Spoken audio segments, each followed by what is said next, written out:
I'm Nick Harcourt, your host. It's 89.9 KCRW. Morning Becomes Eclectic. I'm excited to tell you that we have Ryan Adams with his band The Cardinals on the show today, and Ryan's just going to have a little bit of a chat with us. First of all, thank you for doing the session. Yeah. Well, you know, it's morning, and I feel very eclectic. Well, good. You're in the right place at the right time. Well, let's talk about the new album. It seems to be the obvious place to start, Easy Tiger. Where did you make the record? When did you make the record? The record was made in New York City over the course of about a year, and it's really hard to say when, because I suppose it started in 2006 and finished sometime in 2007, about a week before it was due, or maybe a few days. And it was one of those things where the Cards and I were touring pretty consistently, and you know, started dropping in on some new compositions and songs, and they started growing, and we started growing around them, and it's kind of a unusual situation for me anyway, where these songs kind of started happening more or less to the band because they were filling in our sets where we were already really having a good time, and they were just adding to that. And so, you know, by total accident, the album took time. So is it fair to say then that the songs pretty much came together on the road and they were ready by the time you recorded them, or did you record them at different times over that period of time? Yeah, well, they sort of changed what I assumed that they were, and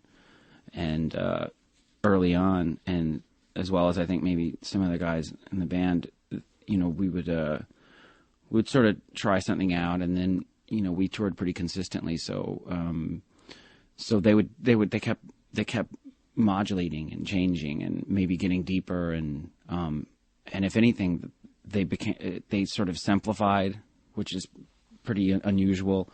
For me, the whole process was unusual, that it seemed that the more we played them, the more essential the parts became and the greater they became, because we weren't adding, we were subtracting things. So I kind of feel sort of, I mean, I was shocked at that process, because for me it's usually like write the tunes and then record them pretty much immediately, and then there's a lot of bravado and very much I'm very into sketches in the moment, and, you know, maybe like sort of a Toulouse-Lautrec type idea of the painting doesn't need to be finished, so that way people will finish it in their own minds. But these songs kind of they had a lot of muscle and meaning to everyone in the band, and so I think that as time went on, it was almost, it felt to me that, like any good relationship, the dialogue decreased and the meaning increased with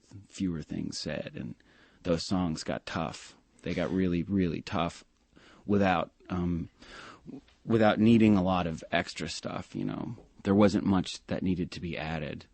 So I think that just let that unfold, and then caught it whenever they got the cleanest. You know, why was it different for you this time? Why do you think that this shift happened in the way you record? Because you've recorded a lot of songs, you've written a lot of songs, you're renowned as being a prolific songwriter and a recorder of songs as well. Right. Why different this time? For all intents and purposes, I'm a cardinal now, so I'm, you know, my job is 1/6. So it's because it's a band now rather than just you doing.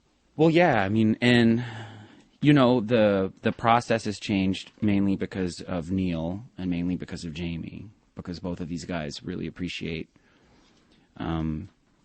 taking their time and letting things relax, and I don't know.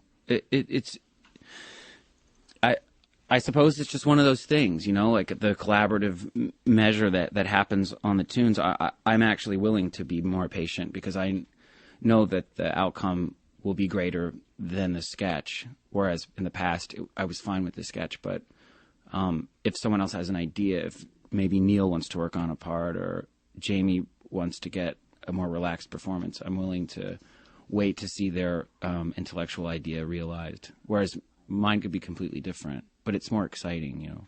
And we should point out that you're talking about Neil Casale and Jamie Candelaro, who play with you in the band, as well as who else we got in today? Brad, Chris, John. But you've also gone through some other changes in your life which have to impact this. The most obvious being, of course, that you're clean and sober these days. Right. That's got to have an impact on things. Not really. I mean, I always kept business and pleasure separate, and the times that they were mixed was really when I had that when I felt like I had an opportunity where it wasn't going to damage anything. But I always have taken, I've always taken, you know, the work very seriously, and if anything, in the past, I think because I was in my 20s and because I felt very kinetic, had a lot of kinetic energy, like anyone would have, I suppose, when they are younger, and I wanted to apply it to its. I just wanted to apply myself as best as I could, and if anything, in the past, I think that, you know, whatever I experimented with was like off the clock. It wasn't really like part of. It wasn't really part of the work, you know. But what about subject matter for writing? I mean, does that change? Does that shift? Not really. I mean, I suppose that it's okay to assess it that way, because it would seem like that should be real. If a person goes through a change where they don't drink anymore, don't take drugs anymore, it would be a change. But you know, I wasn't an active junkie or alcoholic in that. You know, I didn't use during the day. Like I didn't consistently stay high. You know, it was something that I did from time to time, the way people do, and they just go to that because that's there and there's nothing else going on. But if anything, the ideas that I had when I was high, they were all pretty funny. They didn't really, you know, like Magnolia Mountain didn't happen. You know, I wasn't writing that with a Coors Light, you know, and doing lines of coke off of, like, you know, Gary Shandling. You know what I mean? It was like totally like. There's a mental image. Thank you for that. No, but I mean, like, I totally was like applying myself, you know, and you know, just you know, there's a thing that happens. I think there would have been a slowing down anyway, because I'm 32 now. But I think that there's this. I think that just there's this idea about, or there was this idea for me about, you know, what to do with my free time as a musician, and especially because, you know, I chose to just do this so intensely for my whole life that the moments where there wasn't other stuff going on, it isn't like I didn't have an incredible amount of options, you know, to really be, you know, participating in what would be